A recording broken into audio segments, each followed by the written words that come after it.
Donc voilà, donc je vous rappelle qu'on a montré des estimations sur G1, J2 et J3, d'accord? Et donc, à partir de ces estimations-là, on a le lemme suivant. Donc, si vous prenez phi, donc, vérifiez les propriétés ou bien les hypothèses A1, A2 et A3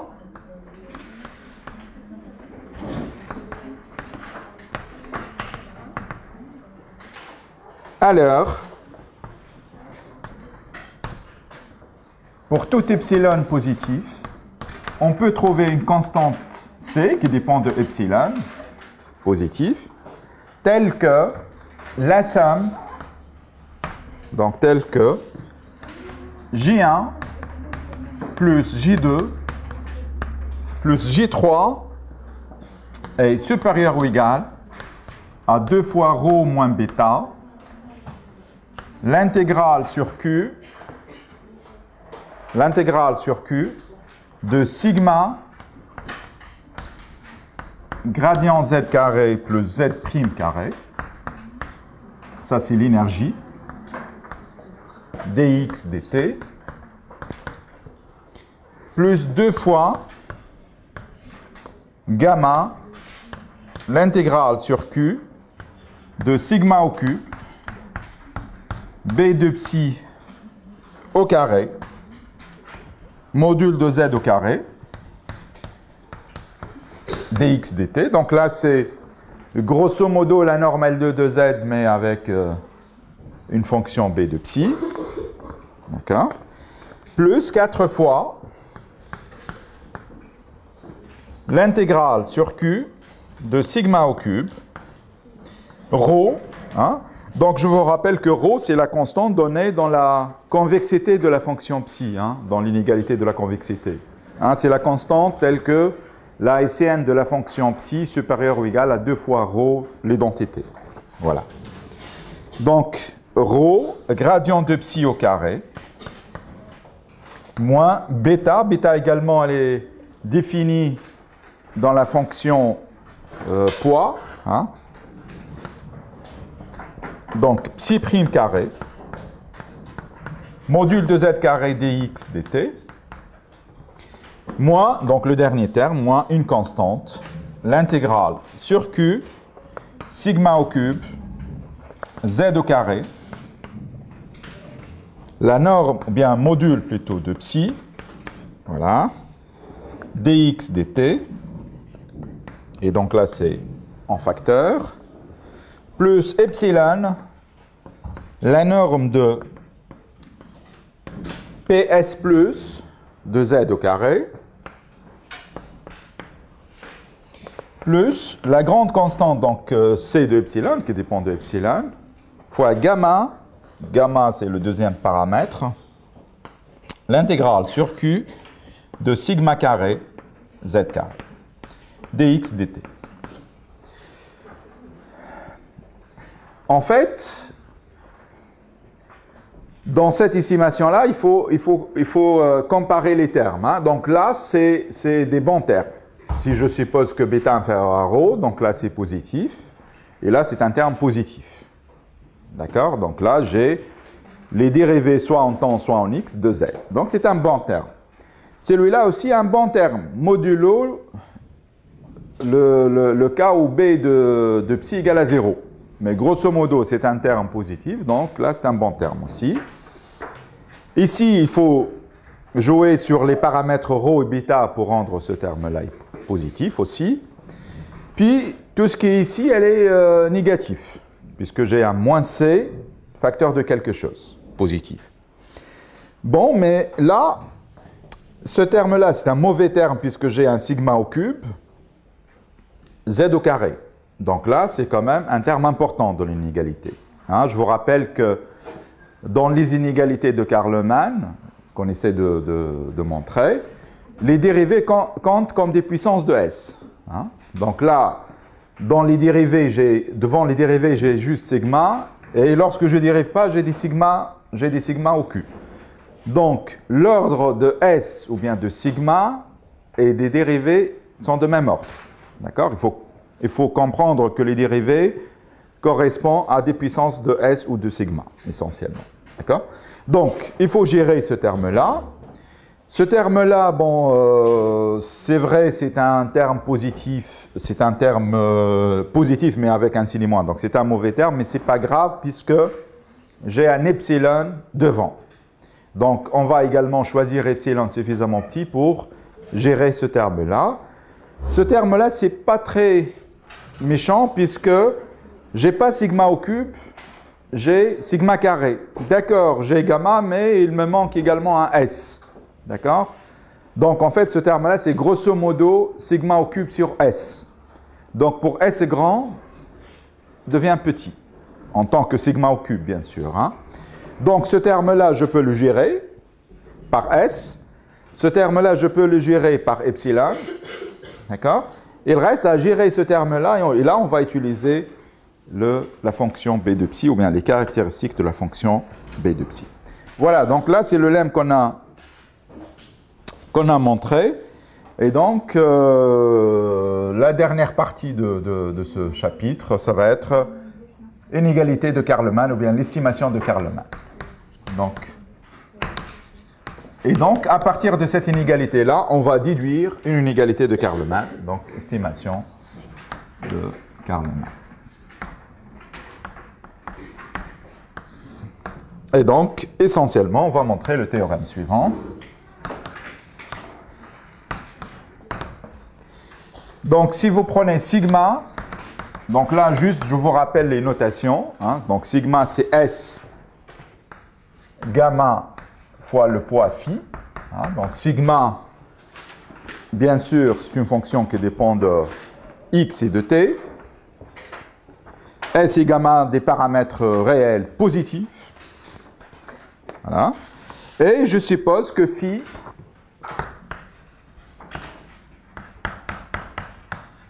donc, on suppose que la fonction phi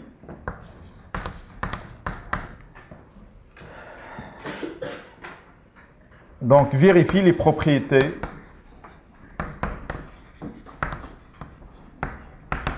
A1 et A2.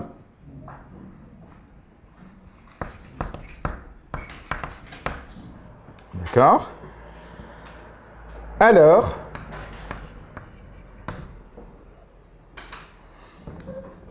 il existe une constante C, A1, A2 et A3, bien sûr. Hein.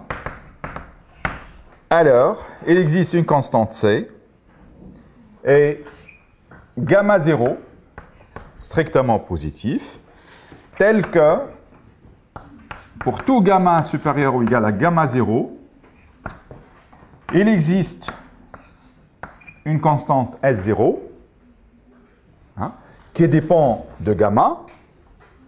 Donc S0, c'est un S0 de gamma, dépend de gamma, tel que pour tout S supérieur ou égal à S0, on a l'estimation suivante.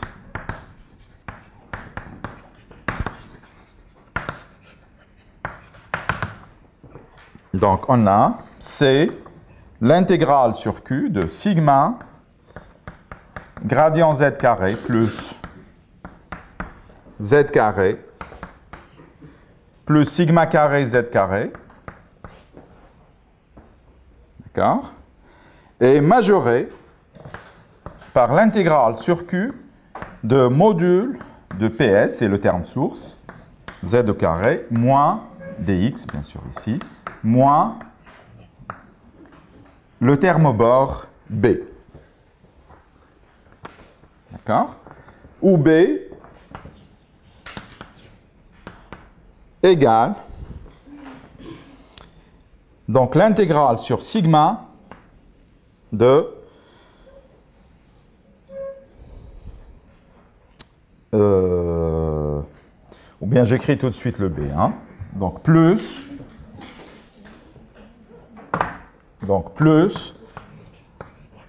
l'intégrale sur sigma 0 de sigma la dérivée normale de z au carré. dx dt. Bien sûr, dx dt partout. Hein. Voilà. Donc là, j'ai l'estimation de Karleman. Hein. Ben, l'estimation de Karleman, je contrôle z ainsi que ses dérivés jusqu'à l'ordre 1. En fonction du terme source, c'est ps appliqué à z, modulo une observation sur la partie sigma 0. Hein. C'est une intégrale sur sigma 0 de la dérivée normale de z. Évidemment, ceci, quel que soit z, nul sur le bord. Hein. Quel que soit z, appartient, disons, à H2 de Q, tel que z sur le bord égale à 0. Donc, pour la preuve, comme j'ai expliqué tout à l'heure, hein, je vous rappelle que il y a des bons termes, hein, des termes positifs, comme celui-là. Ce terme-là, on va jouer également sur ρ et bêta pour le rendre positif. Et il y a les mauvais termes. C'est essentiellement ce terme-là. Hein, ce terme-là, j'ai dit que je peux le gérer par le epsilon, qui est petit. Ce terme-là, je peux le gérer avec un S, d'accord? Mais ce terme-là va poser un problème. Hein. C'est pour ça qu'on va diviser le cylindre Q en deux parties. Hein. Donc là, je note. Donc, ou bien sachant que bêta strictement inférieur à ρ, donc je choisis un état strictement positif tel que bêta fois 1 plus état reste strictement inférieur à ρ. D'accord? Ça, c'est toujours possible. Et, comme j'ai dit, donc, je note, ou bien je divise le cylindre Q état, Q en deux parties. La première partie, je le note par Q état, comme ça. Ben, c'est l'ensemble des xt dans Q, tel que module de B de psi est majoré par état, le gradient de psi. Donc, en fait, c'est une région dans laquelle je contrôle essentiellement, parce que je vous rappelle que B de psi, c'est gradient de... c'était quoi B de psi? Je ne me souviens plus. Voilà, B de psi, c'est psi prime en carré. Hein, donc là, je vous rappelle B de psi. C'est psi prime au carré moins gradient psi au carré. Donc là, c'est une région où, grosso modo, je compare la dérivée en temps de psi par la dérivée en x de psi. Hein, c'est essentiellement ça. Voilà. Donc, je note cette région-là. Alors, vous avez cette estimation-là. Alors, vous avez J1 plus J2 plus J3 est supérieur ou égal à 2 fois ρ moins bêta. Donc là, je réécris le premier terme, ce terme-là. Hein, donc l'intégrale sur Q de sigma. Donc là, je ne touche pas le premier terme, le z' au carré. Bon, là, j'oublie les dx dt, mais vous avez bien sûr toujours des x dt. Hein. Voilà. Plus 2 gamma. Et ce terme-là, c'est un terme, comme j'ai dit, positif, mais je garde uniquement l'intégrale en dehors de Q état. Hein. Donc, c'est l'intégrale sur Q prév de Q état de sigma au cube. Ça, c'est sigma 3. Hein. B de psi carré, z carré, toujours dx dt, et donc plus 4 fois ρ moins bêta, facteur de 1, plus état, fois l'intégrale sur q état. Donc là, c'est une intégrale sur q état de sigma au cube, z carré, gradient de psi carré. Voilà. Il me reste également un autre terme. Donc, moins, c'est l'intégrale sur q état, sigma 3, z carré, dx dt, toujours, plus, donc là c'est en facteur, q moins q état. Voilà. Sigma 3, z carré. Donc là, j'ai rien fait, hein. J'ai juste divisé cette intégrale en deux. Hein. C'est une intégrale sur q état et une intégrale sur le complémentaire de q état. Voilà. Plus epsilon ps plus de z au carré plus c epsilon. Donc j'ai dit, comme j'ai dit tout à l'heure, ces termes-là, je peux les gérer après. L'intégrale sur q de sigma carré z carré. Voilà. Donc dans les termes de b de psi,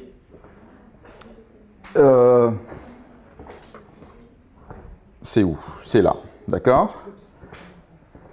Donc, j'ai mis des termes de b de psi ici. Hein. J'ai utilisé cette... donc là, j'ai utilisé cette estimation-là.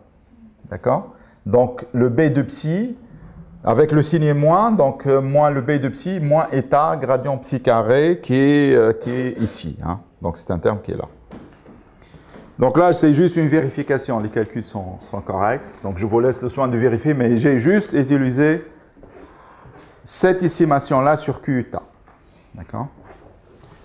Donc, vous aurez J1 plus J2 plus J3 est supérieur ou égal. Donc là, je note delta, je note cette quantité-là par delta. Hein, c'est une constante strictement positive. Donc, supérieur ou égal à delta, l'intégrale sur Q de gradient z carré plus z prime carré plus 2 fois gamma état carré, une constante C1, l'intégrale en dehors de Q état de sigma 3 z carré plus une autre constante C2 rho moins bêta 1 plus état, l'intégrale sur q état de sigma 3 z carré. Voilà. Moins une constante, donc l'intégrale, plutôt état, l'intégrale sur q état, sigma 3, donc sigma 3 z au carré, plus l'intégrale sur q moins q état, sigma 3 z au carré, plus epsilon, toujours p s, plus de z au carré, plus gamma, l'intégrale sur q de sigma carré z carré. Donc là, je n'ai pas touché ce terme-là. Voilà. Où? Dans la première intégrale, il manque un sigma, bien sûr. Merci. Voilà. OK? Voilà. Donc, j'obtiens cette inégalité-là. Et à partir de cette inégalité, donc là, c'est supérieur à ce terme-là. Donc, je garde ce terme-là. L'intégrale sur gamma sur q sigma gradient z carré plus z prime carré. Voilà. Plus 2 fois gamma état carré C1. Donc, c'est ce terme-là. Là, je regroupe les termes. Moins C fois état. Z3, Z au carré. D'accord? Donc, voilà, l'intégrale. Donc, C1, C1, voilà. moins C fois état, l'intégrale sur Q, préveillé de Q état,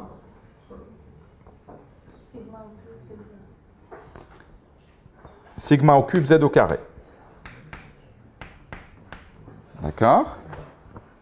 Moins C tout court. Hein. Je prends ce terme-là, pardon. Je prends ce terme-là qui est sur Q moins Q état.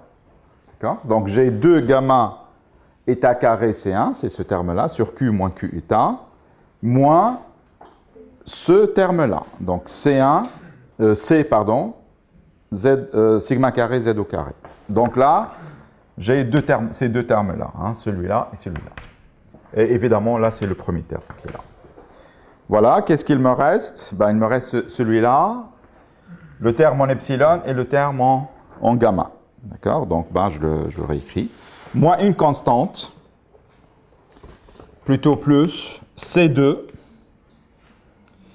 facteur ρ moins bêta facteur de 1 plus état, moins état fois C, l'intégrale sur Q état, sigma 3 Z au carré, moins C, facteur de epsilon PS plus Z au carré, plus gamma. Donc là, je ne touche pas les deux derniers termes. Sigma 3 Z carré. Voilà. Donc ce terme-là, c'est... il y a ce terme-là, hein, moins C état celui-là. D'accord? Donc là, j'ai réglé tous les termes. Les deux derniers sont exactement ces termes-là, bien sûr, avec le moins C. OK? Oui? Oui, qu'est-ce qu'il y a? Ici? Ben là, c'est ces termes-là. Hein, c'est l'inégalité qu'on a... que je l'ai effacée, bien sûr. Ça, c'est la suite de cette inégalité. Hein. Ce n'est pas un terme à part. Hein. Ça, c'est la suite. Dans G1 plus G2 plus G3, de tout à l'heure, on a dit qu'il y a des termes, et là, c'est la suite. Hein, c'est moins. Vous avez moins ça. Donc, comment?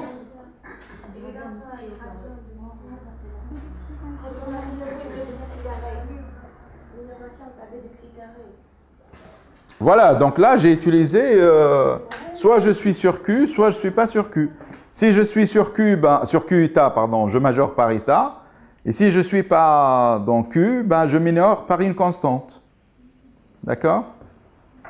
Avec un signe moins. Ils sont corrects. Hein? Donc là, je vous conseille de refaire les calculs chez vous, mais c'est pas très... C'est où? Sigma carré, bien sûr. Hein.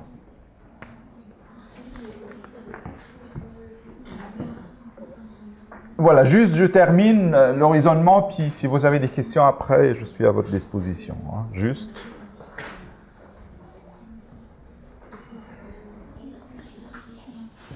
Donc là, justement, sur ça, sur cette dernière inégalité, on va jouer sur le gamma, le état et le S, pour rendre tous les termes positifs. Hein. Donc, par exemple, si je veux que ce terme-là soit positif, si je veux rendre ce terme-là positif, là, il faut choisir état suffisamment... il faut que gamma soit suffisamment grand, d'accord, pour que ce terme-là soit positif. Maintenant, si je veux que ce terme est aussi positif, il faut choisir état suffisamment petit. Mais il faut faire attention, si je choisis état suffisamment petit et gamma suffisamment grand, on peut avoir une compensation entre gamma et état, et donc là, je risque de perdre la positivité de ce terme-là. Donc là, il faut choisir d'une manière astucieuse à la fois état et gamma pour assurer la positivité de ces deux constantes au même temps. Voilà. Donc là... Donc, si je choisis, donc on choisit gamma suffisamment grand. Donc, pour gamma assez grand, et état assez petit,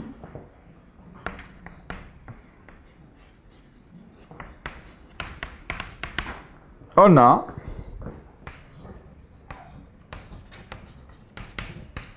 J1 plus J2 plus J3, elle est supérieure ou égale à delta, l'intégrale sur Q de sigma gradient Z carré plus Z prime carré plus sigma carré Z au carré moins, donc là je choisis le epsilon égale à 1 quart après, suffisamment petit, PS plus Z au carré, voilà. Et je m'arrange pour que, donc je choisis d'abord état suffisamment petit pour que ce terme-là soit positif. Une fois que j'ai fixé état, je choisis gamma suffisamment grand pour que ce terme-là soit positif. D'accord?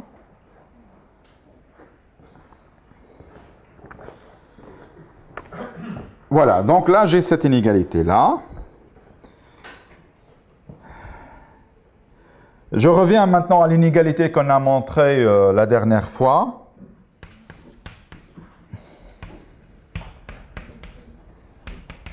Donc, je vous rappelle qu'on a montré que, enfin, on en déduit que PS plus, le produit scalaire entre PS plus Z, PS moins Z, est supérieur ou égal à 2 fois delta, l'intégrale sur Q de sigma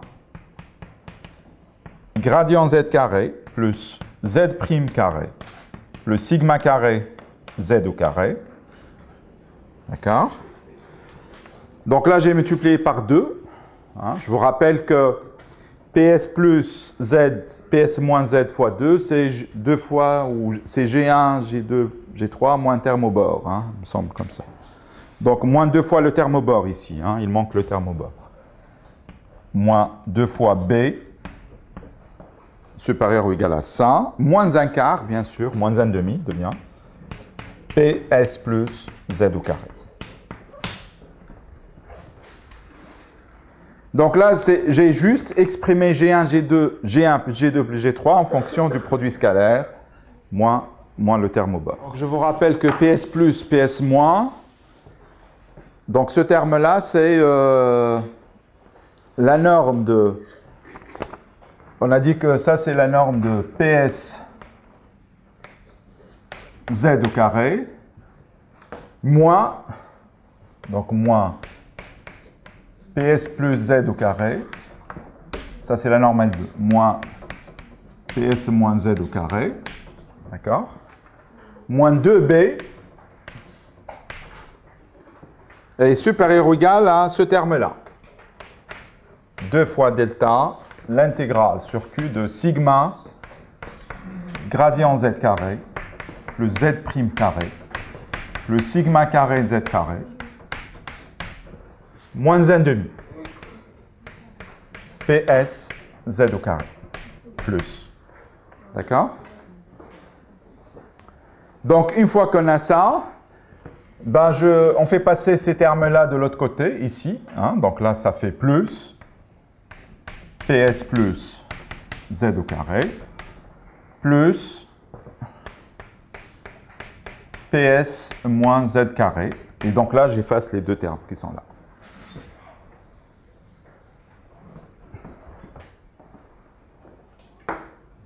D'accord?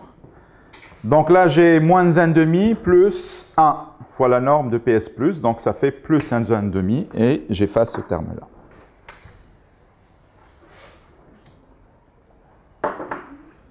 D'accord? Voilà, donc là, c'est un terme positif. Je peux même l'oublier. Donc là, vous pouvez contrôler la norme de PSZ au carré, moins les termes au bord, 2 fois le terme au bord, supérieur à une constante, les dérivés de Z, modulo un grand paramètre sigma. D'accord? Et donc là, du coup, vous avez la norme de GS.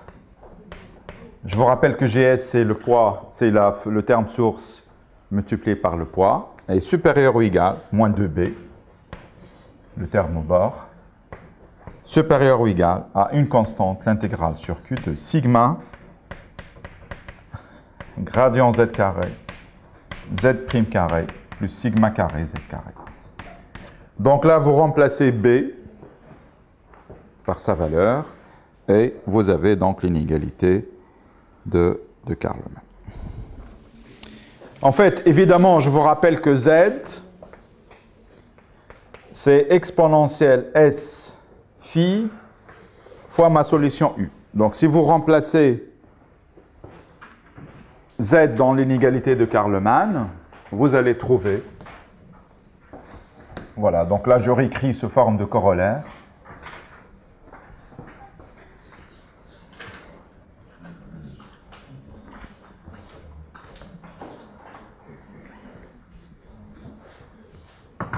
Donc, corollaire.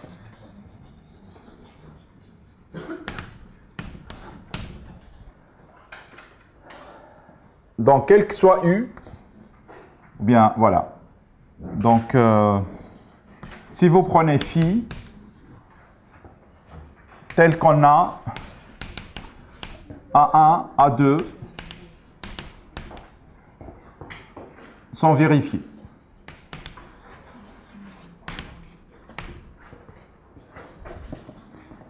Alors,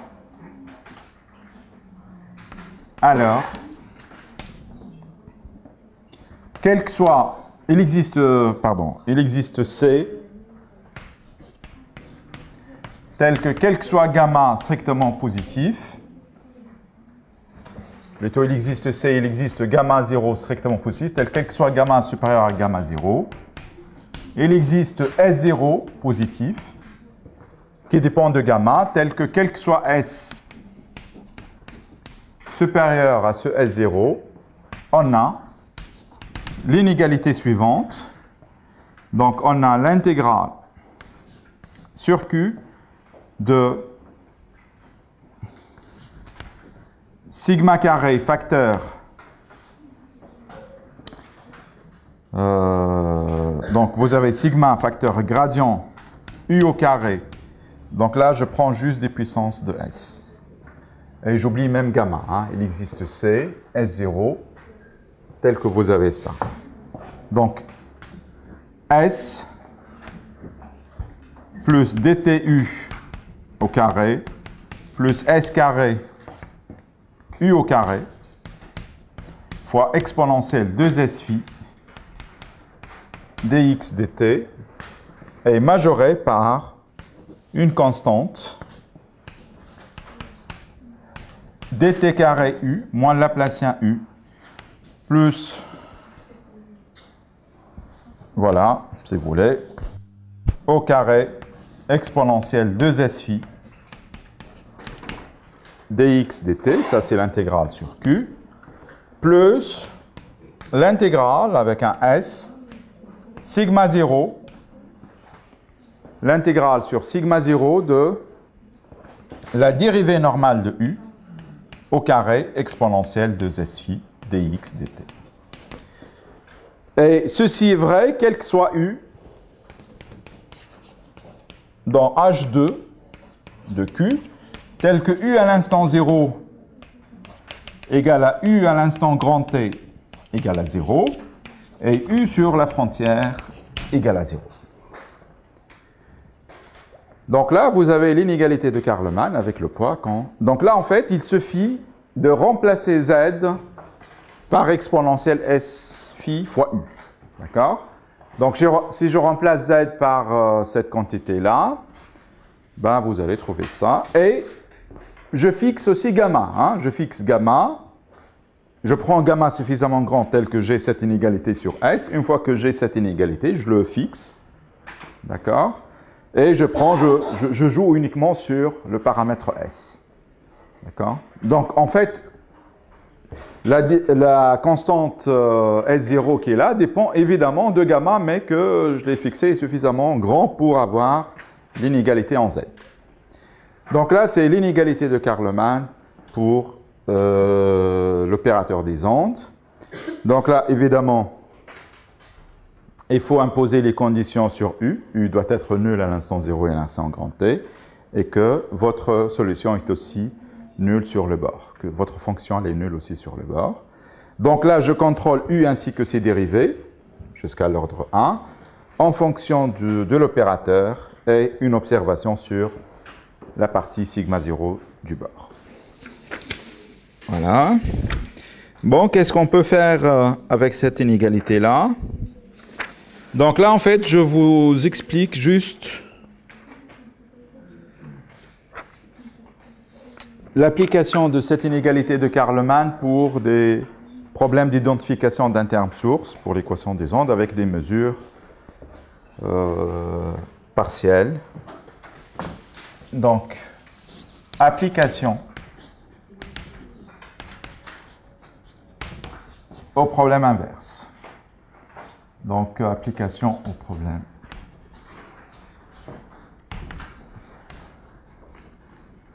inverse. Voilà.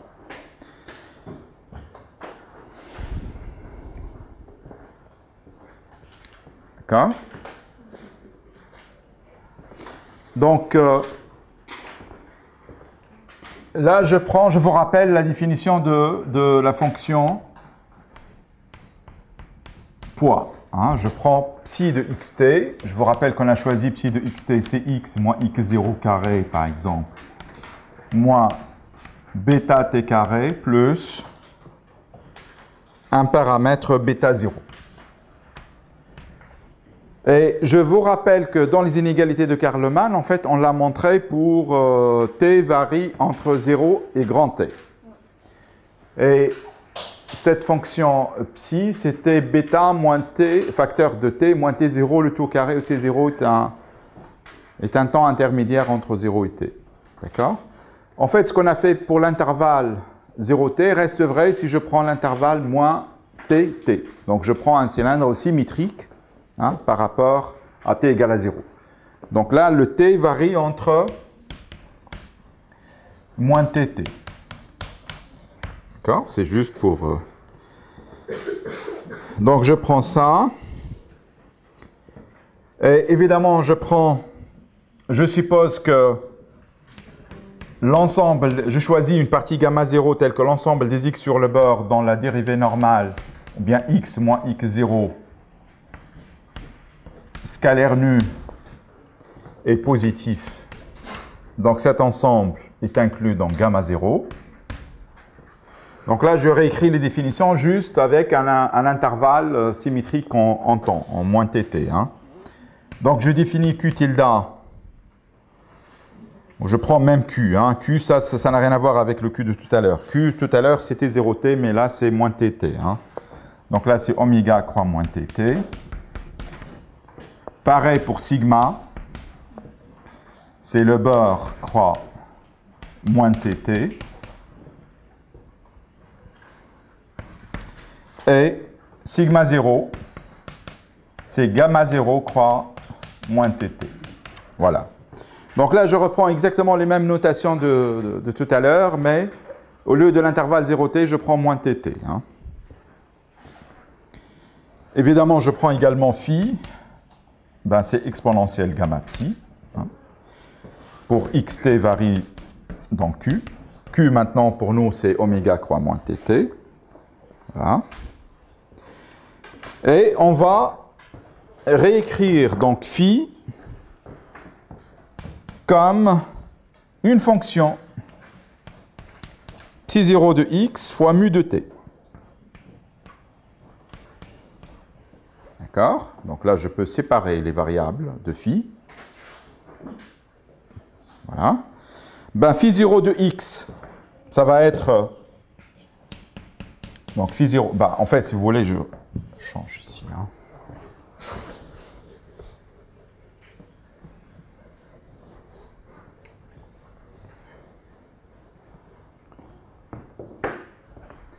Donc le phi de xt, comme j'ai dit, c'est exponentielle gamma psi. Ben, gamma psi, je l'écris sous cette forme-là. Donc c'est x moins x0 carré plus bêta Voilà. Qu'est-ce que j'ai mis? Bêta 0. Bêta 0 ici. Hein. Plus bêta 0.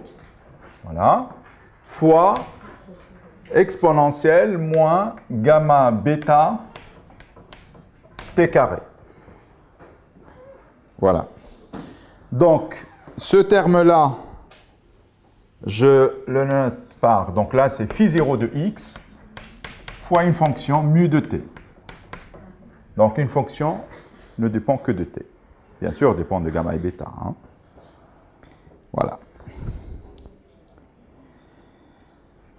Donc, je remarque également que phi 0, elle est supérieure ou égale à 1, hein, puisque ce terme est positif, et que mu de t est inférieur ou égal à 1. Hein, donc, phi 0 supérieur ou égal à 1, mu inférieur ou égal à 1. D'accord? Voilà. Et j'ai même que phi 0 de x, donc comme j'ai dit, elle est donnée par cette quantité-là, elle est supérieure ou égale en particulier à exponentielle gamma bêta 0, et je note cette constante par d0, quel que soit x, dans oméga. Hein? Donc phi 0, elle est supérieure ou égale à exponentielle gamma bêta 0, hein, puisque ce terme-là est positif, bien sûr. Et que mu de t, donc comme j'ai dit, mu de t est inférieur ou égal à 1. Voilà, je réécris cette propriété-là. Je prends maintenant un temps t0 qui est égal à 1 sur racine de ρ. Ρ, c'est 2 en fait. Hein. C'est la constante qui donne la pseudo-convexité de la fonction, fois le maximum de x moins x0 carré, puissance 1,5. Je prends juste ça. Hein, voilà. Donc je prends t0 égale à ça, et je fixe un delta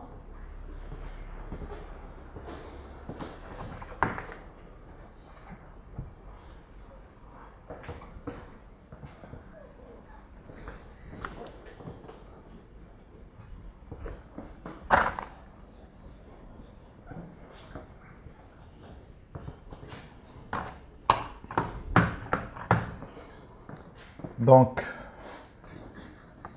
on fixe delta positif, bêta positif, tel que vous avez ρ fois t carré soit strictement supérieur au max de x moins x0 carré, x dans oméga, plus 4 delta,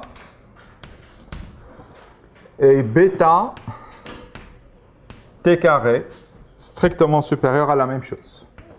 Donc je choisis bêta et ρ de telle sorte que vous avez ces deux inégalités-là. Alors la fonction poids psi vérifie les propriétés suivantes. Alors, je vous laisse le soin de vérifier ça. Psi de x à l'instant plus ou moins grand t, donc psi de x à l'instant grand t est inférieur ou égal à bêta 0 moins 4 delta. Et que phi de xt,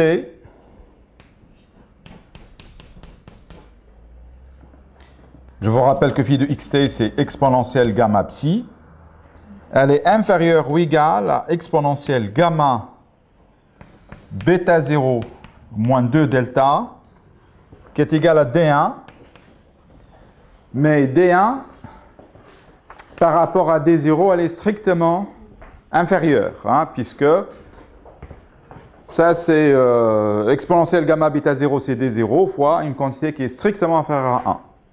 D'accord? Qui est strictement inférieure à d0. Et ça, c'est très important. D'accord?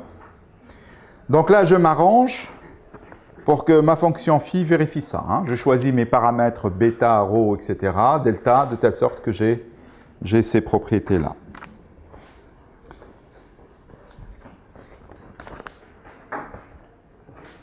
Voilà, juste, évidemment, ceci est vrai quand, bien sûr, c'est pas partout, hein, quand x dans oméga, mais lorsque t est proche de plus ou moins grand t. Hein?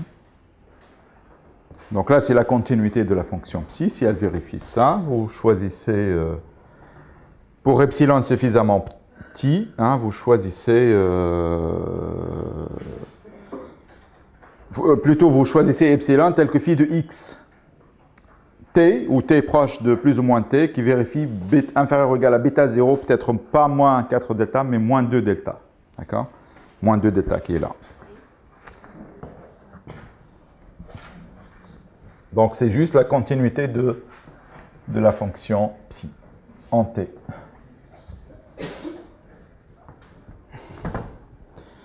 Et juste pour simplifier les notations dans tout à l'heure, dans la suite, donc je note, donc on note la norme de U dans L2 S phi, ben ça va être l'intégrale, donc ça c'est la norme au carré, c'est l'intégrale sur Q de exponentielle 2S phi, la norme de U au carré. Et la norme H1, S phi, ben c'est une norme, donc c'est exponentielle 2S phi, avec un poids, gradient U carré, plus U prime carré, plus S carré U carré. Voilà. Donc juste pour simplifier les notations tout à l'heure.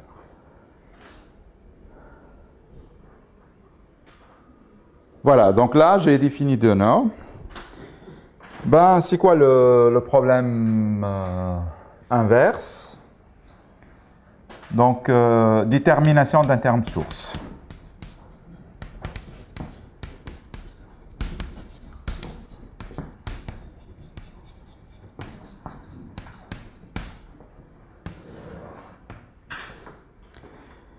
Là, je considère l'équation des ondes.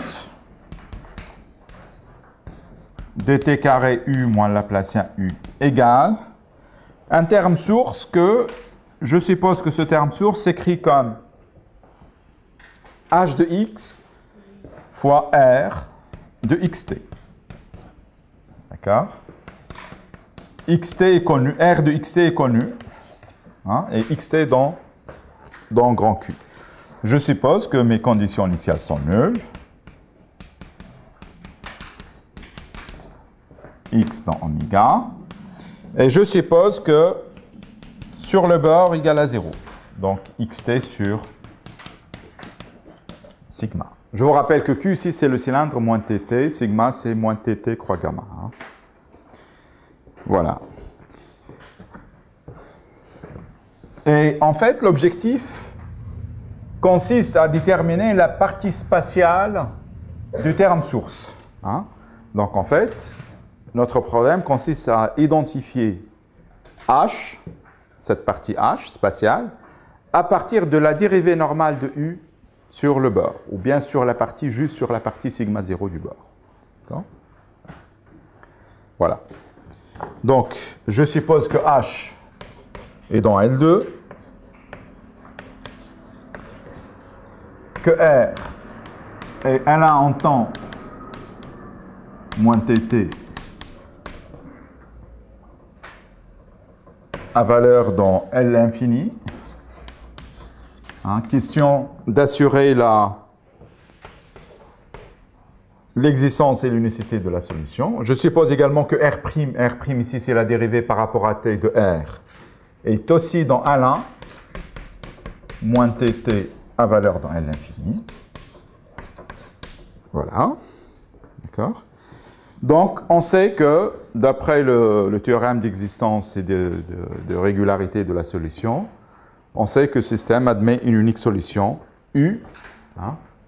Alors, il existe un U qui dépend de H, une unique solution,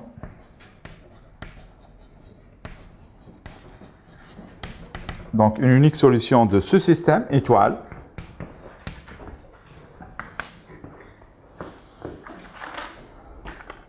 donc une unique solution de l'étoile. Voilà. Telle que U indice H, elle est C2 moins TT L2 oméga, et qu'elle est C1 moins TT H1, et qu'elle est continue, donc inter, l'espace des fonctions continues, moins TT, H2 de oméga, inter même, H1 0. Nul sur le bord, hein, puisque U égale à 0 sur le bord. Et que sa dérivée normale, ou même la dérivée normale de U' est L2 sur sigma. Hein, donc là, juste, vous appliquez le théorème qu'on a donné au début du cours. Et la dérivée normale de U' est L2 sur sigma. D'accord? Donc, en fait, ça veut dire quoi? Ben, ça veut dire que le problème direct est bien posé. Hein? Donc là, c'est pour des conditions sur H, R, etc. Vous avez l'existence d'une unique solution dans une classe fonctionnelle du système étoile. Ben, notre objectif, ce n'est pas d'étudier le système étoile, mais plutôt, je veux déterminer, donc en fait, dans ce système, mon inconnu, c'est H. Donc, je veux déterminer H à partir de la dérivée normale de UH. D'accord? Voilà, donc d nu U' dans L2. Donc, je considère l'opérateur suivant, qu'on va noter L, indice grand R. C'est un opérateur qui dépend de R. R, c'est une fonction donnée, fixée. Donc, cet opérateur, elle est définie sur L2 de oméga, à valeur dans L2 sigma 0. Tel que pour tout H, on va associer, c'est un opérateur linéaire, comme j'ai dit, LRH, ben c'est la dérivée normale de U' restreint à sigma 0. Voilà. Donc, ça veut dire que pour tout H, dans L2, je mets H dans le système, je résous mon système, j'ai une unique solution UH, telle que sa dérivée, ou bien la dérivée par rapport la dérivée normale de U' et L2, ben je prends sa restriction sur sigma 0. On vérifie que c'est un opérateur linéaire. D'accord? Et donc, l'objectif est de montrer l'injectivité de cet opérateur. D'accord? Voilà.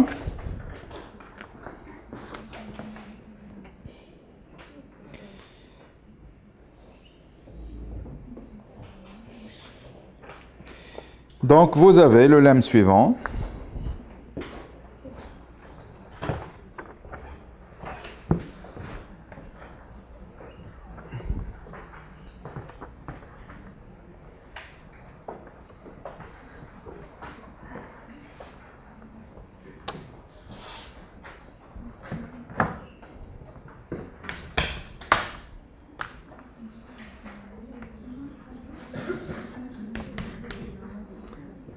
Donc, on a la norme de U' dans L2. Ça, c'est l'identité d'énergie classique.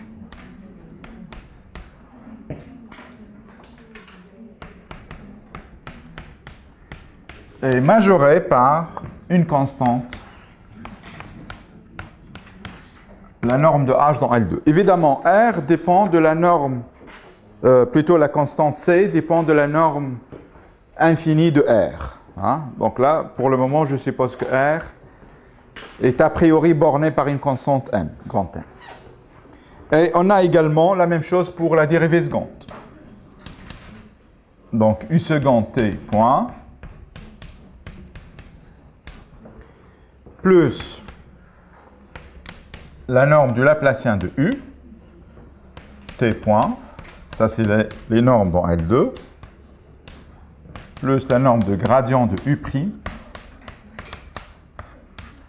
toujours L2 de oméga, est majorée par une constante fois H. Donc en fait, avec H, je peux contrôler toutes les dérivées jusqu'à l'ordre 2 de U à n'importe quel instant T. Et on a aussi, la norme de l'opérateur L indice R de H, dans L2 sigma, d'accord, même sigma 0 ou sigma si vous voulez, majoré par une constante, la norme de H dans L2 de oméga, quel que soit H dans L2 de oméga. Voilà. D'accord? Donc, bon, je ne montre pas l'identité d'énergie, l'inégalité d'énergie plutôt. Hein. Donc, vous appliquez une fois l'inégalité d'énergie pour U, pour obtenir ça. D'accord? Vous dérivez le système, puisque vous supposez que le terme source est assez régulier, plutôt. D'accord? Pour montrer cette inégalité-là. Ça, c'est vraiment c'est l'inégalité d'énergie hein, pour l'équation des ondes. Ça, c'est pareil. Hein, il suffit, on a montré même une inégalité hein, sur la dérivée normale de la solution. Donc, vous appliquez le théorème qu'on a déjà vu sur la dérivée normale de U', la solution U'. D'accord? Elle est majorée par les données du problème. Comme les données initiales sont nulles, il vous reste juste le terme source, mais le terme source est majoré par la norme de H dans L2. D'accord?